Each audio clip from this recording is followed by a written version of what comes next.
You are listening to a Geek Network interview. Be sure to hit the follow button to get notified when a new episode is available. You can also visit us at geek-network.com for your guide to the geek entertainment news you love. Created for geeks, by geeks, and remember to always geek responsibly.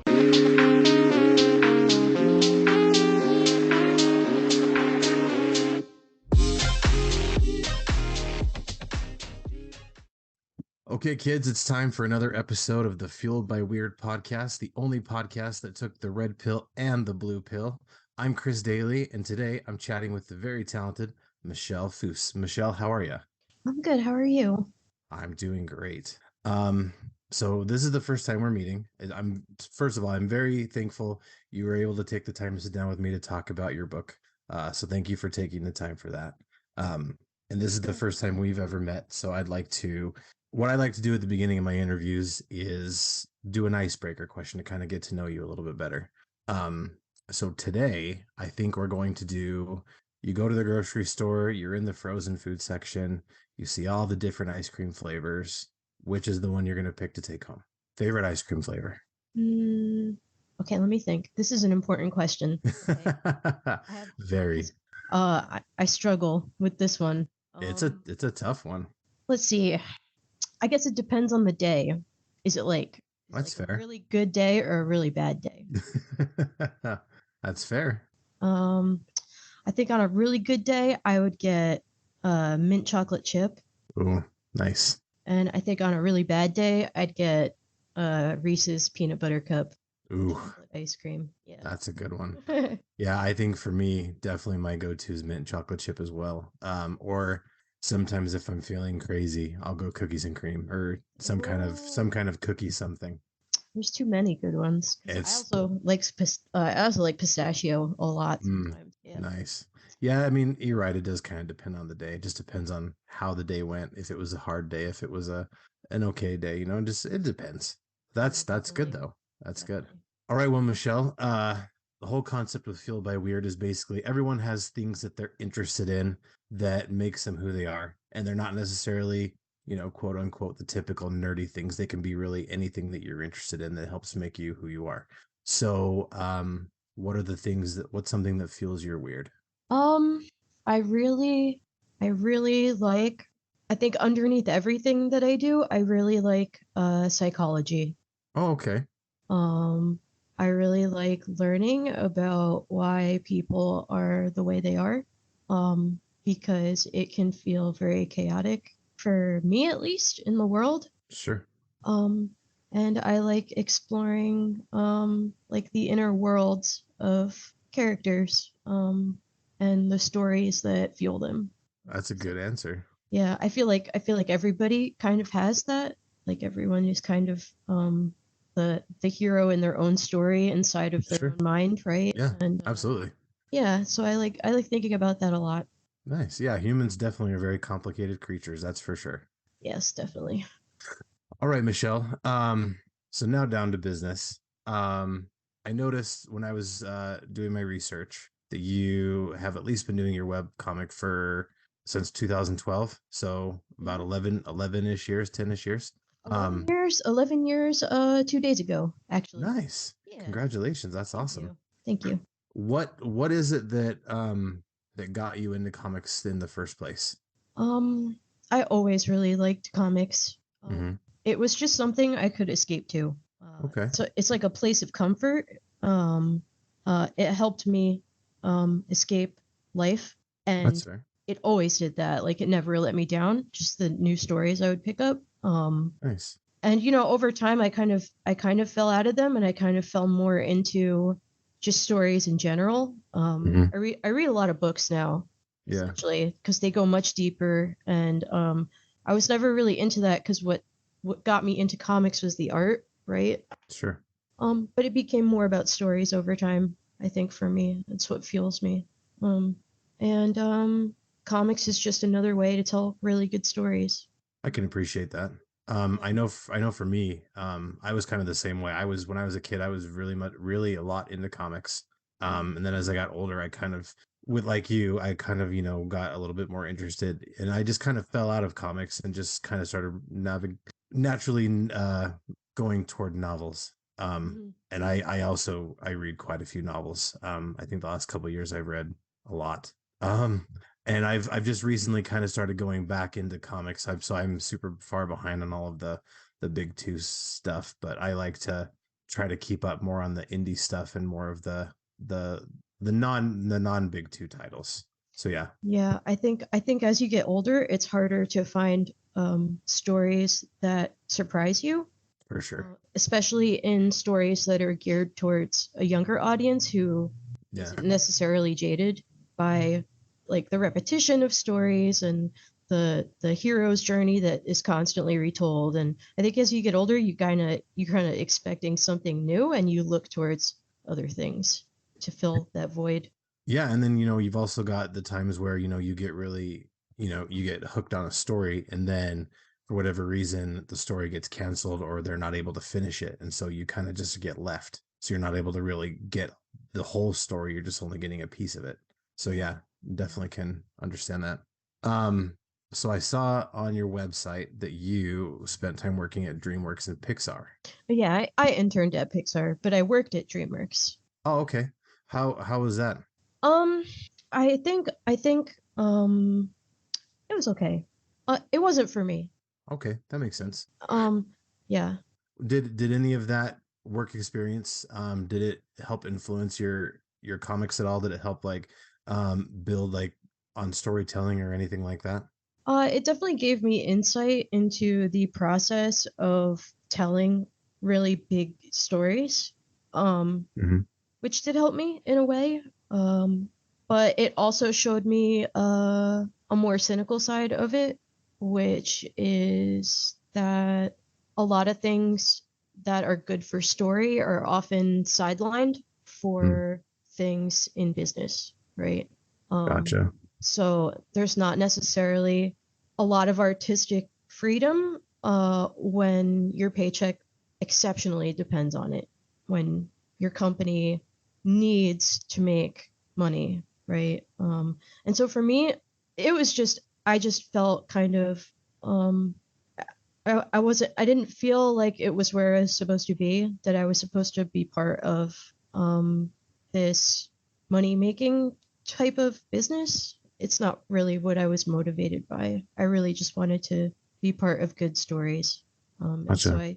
I went into it for myself because it just made me more comfortable with the work I do, even though, I don't make that much money, but it doesn't really matter at this point.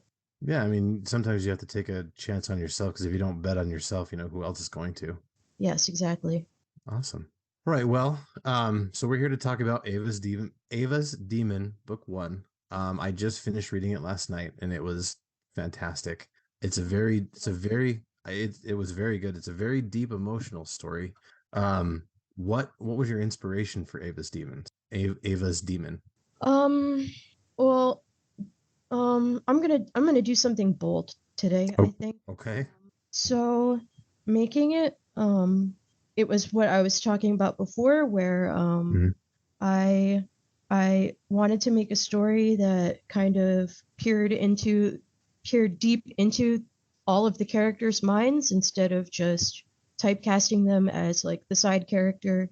They all are kind of the hero of their own story. Yeah, Um, but recently I realized that it was like a disguised cry for help, um, because I didn't realize I was growing up with a very mentally ill parent, and that like my life was not normal, and I couldn't articulate it because I didn't necessarily understand how not normal it was to feel the way I felt with right. a lack of support, right? And so Sure. I think this comic was like from my subconscious, essentially, and I'm realizing that now, like 12 years down the line, I Yeah, realized why I carried this kind of story that I wanted to tell with me for so long. sure. Um, so yeah, so I think I really wanted to write a story about the depth of other characters because I felt like that was something that my mentally ill parent was missing, was to not understand that other people have empathy and emotions and like places in their own mind, are their own person. And so, Sure. yeah, so that's really what it is.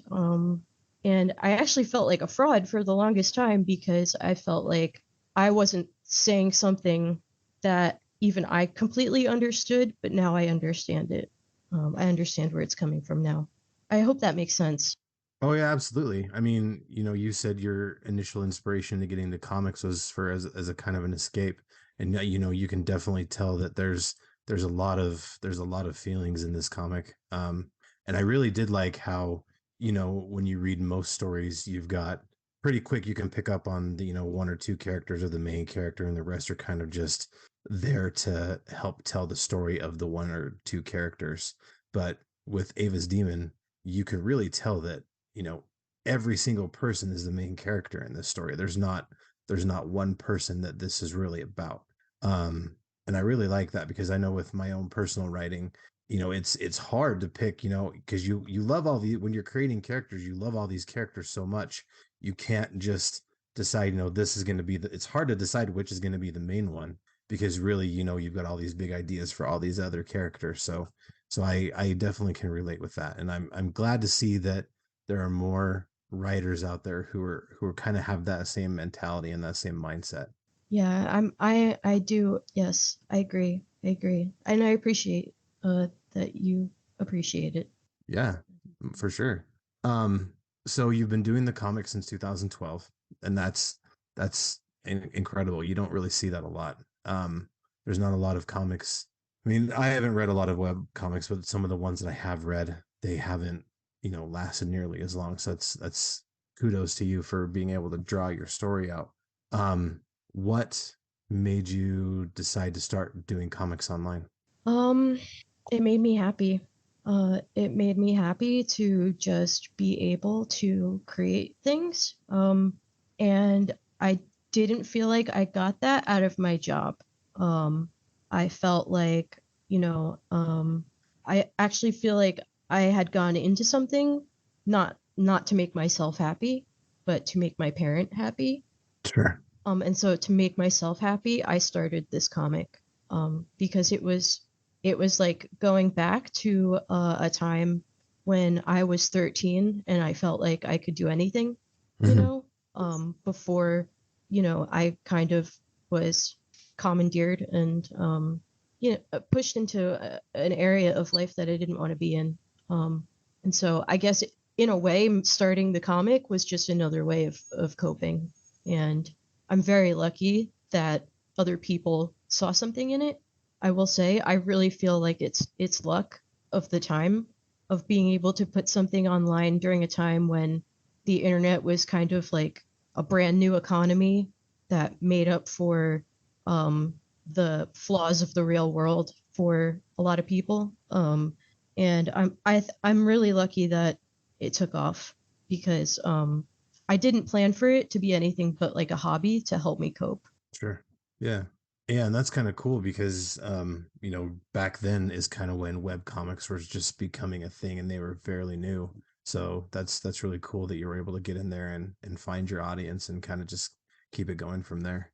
Um, so Ava's Demon Book 1, is it just I'm guessing it's going back and collecting the web comic. What am I trying to say? How much of the web comic are we seeing in book one? It's actually much more than the very first book that I published. Okay. I'd say it's about 1,000 something panels, maybe. It's definitely like the first half, and then the next book is the next half, and then I actually have to create the third book. Then after that, Okay. yeah. So for if you were wanting to catch up, so if we anyone who was reading book one, um it leaves on a pretty good cliffhanger, and I'm definitely going to go back and read the webcomic now because I need to know what happens. Um so with what you have online right now, that'll essentially make up the first two books, and then for book three, that's what you haven't quite released yet. Yes. Gotcha. Okay. Um how many books are you hoping this plans out to be? Do you have like a is this like a short term? I mean, clearly it's not a short term. You've been doing this for 11 years. Um, how many books do you see the whole Ava's Demon story pan out to be? I would like it to be four. I would Okay, like it to be four books. I have the whole story. I'm not flying by the seat of my pants. I'm not, gotcha. I have a plan. How well that plan will work out as two more books, I don't know. But I'm just gonna keep making it. But you definitely have like an end. Yeah.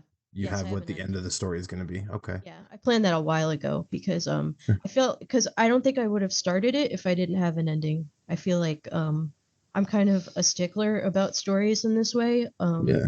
I know a lot of people are kind of taught to just see where it takes you, but I feel like Yeah. if you don't have a conclusion or a point or an idea that you want to communicate clearly through what you're writing, then it doesn't feel like you're saying anything. But that's just my opinion. That's just what I hold myself to. Sure. Um, so yeah, so I definitely have like an ending planned. Yeah, I mean, and that's a good way to go because you don't know if you're going to get to tell that end of the story. So it's good Yeah. to have something in mind so you know where you're going. If you just go by the seat of your pants, and I'll admit, as a writer myself, I do that quite a bit. I kind of just go, off the cuff. Yeah, But there's yeah. nothing wrong with that. Oh yeah, I sure. totally get it. I totally get it Yeah. because as I'm writing this story, a lot of things do change over time. Yeah. But I think it's good to have I think it's good to be like, well, I want to get to that mountain peak, but if I end up, on this beautiful hill instead, Hmm. it's still just as good, right? Yeah, because I mean, sometimes, as you're writing it out, you have it in mind, you want it to go one way, but sometimes, and not a lot of people will understand this, but sometimes the story takes you in a different direction just organically. It's Yes. like, I wasn't initially planning to go there, but yeah, let's go there and see what happens. Yes, exactly. Yeah. So how did the meeting with Skybound come to pass? Like how did that all kind of come to fruition? Oh man, I'm so lucky that they saw something in my work. I really am. I had actually pitched it to Hmm. a lot of publishers. Okay. And I think because the publishing world is not the internet world, a lot of them just didn't understand what they were looking at Sure. when I sent it to them. So I'm really lucky that there are people at Skybound that like know the internet. Um, and so they Sure. contacted me, and Oh wow, okay. I was like, oh great, yes, thank you. This is awesome. That's Yeah, awesome. yeah. Um, so we've kind of talked about, your plan to do, you're hoping to do at least 4 books. What do you have coming in the future, that you can talk about? Or do you have any, in addition to Ava's Demon, do you have any other projects that you're working on that you can talk about? Um, uh, so the future, I basically just want to use each book to talk about each character. It might take more books than that, but I think Sure. they really want me to keep it at four, but I'll try. Yeah, I just want to tell the stories of each character. Sure. So each character gets their own kind of book, essentially. Hmm. And then as far as other projects go, I think about things a lot that I'd like to do, but they're kind of just in passing. And I'll write them down like in a document and just kind of leave it there and come back to it and look at it and see how I feel. But um it's kind of hard to think about other things when you're really focused on making the one thing that you're making currently when you're focused on making it as good as you possibly can. Sure.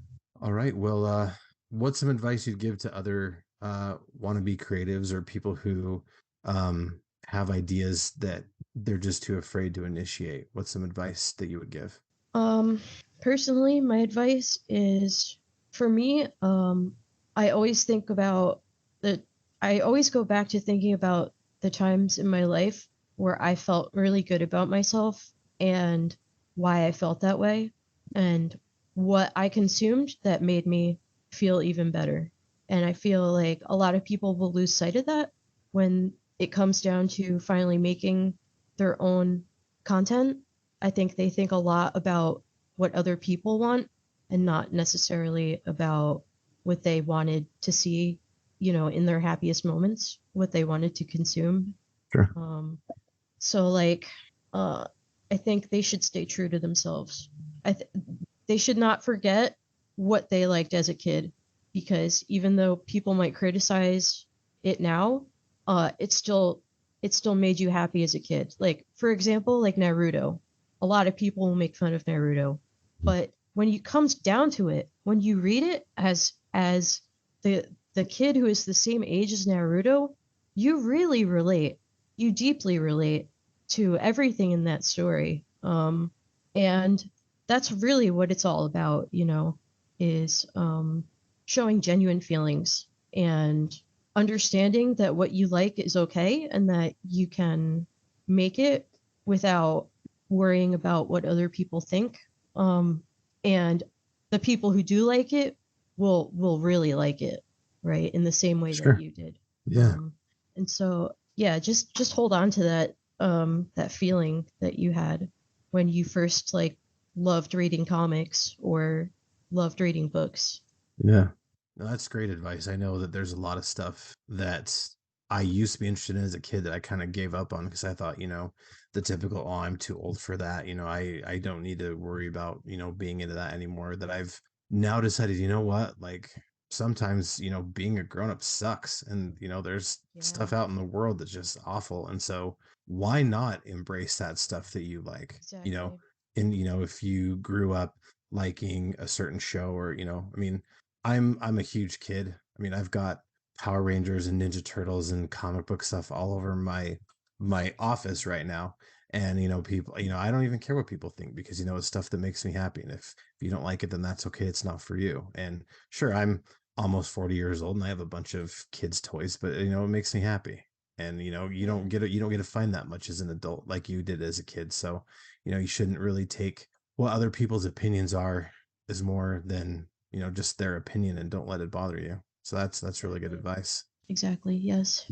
All right, so we've talked a lot about Ava's Demon. In case there are people who haven't read it yet, what is something you'd like to say about Ava's Demon to let people who haven't read it know what it's about?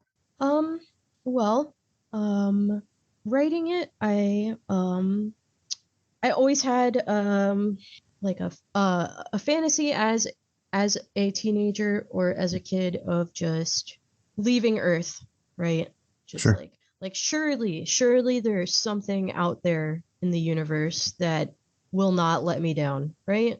Like um and that's where the entire story is kind of based, is in this idea is that there's a whole universe out there and you're a part of it. And um, so it's about a girl based in reality who is possessed by an alien ghost, someone from far away who has, an entirely different life.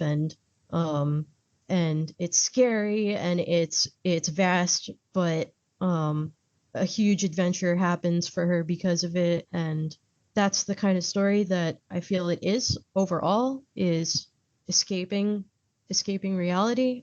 So if you like aliens, if you like magic, if you like superpowers, fire, chaos, then this might be for you, perhaps.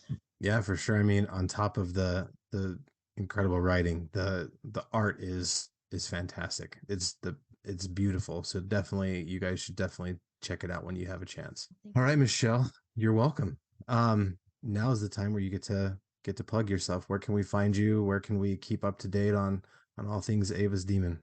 So you can actually just go to avasdemon.com, and then all of my socials will be there linked in the news section. You can also find me at Ava's Demon on Twitter, and that's mostly where I leave all of my announcements. But yeah, um, that's about it, I think. Just the website. Cool. All right. Well, this episode was sponsored by our new friends Dubby Energy Drink. It's formulated to give you focus and energy with no jitters or crash. The website is dubby.gg, and if you use the code Geek Network, you get 10% off. You can find all sorts of nerdy, amazing news at geek-network.com. You can find us on Twitter and Instagram at GeeksAZ and Geek Network on Facebook. I'm CD is Weird on Instagram. The music for this is by my friends at Polygon Horizon. You can check them out on Bandcamp. They're incredible, so you should definitely check them out. The logos are done by Chris Chandler. He's at Chandler Doma on Instagram and Twitter. And the logo with my face is done by my friend Mike Belcher. He's at Mike W Belcher 1 on Twitter and at Mike W _ Belcher on Instagram. And if you guys like the show, please rate and review and definitely tell your friends. Word of mouth is our friend. And remember, kids, to embrace the things that fuel your weird and always geek responsibly. Michelle, thanks so much for coming on the show today. Yeah.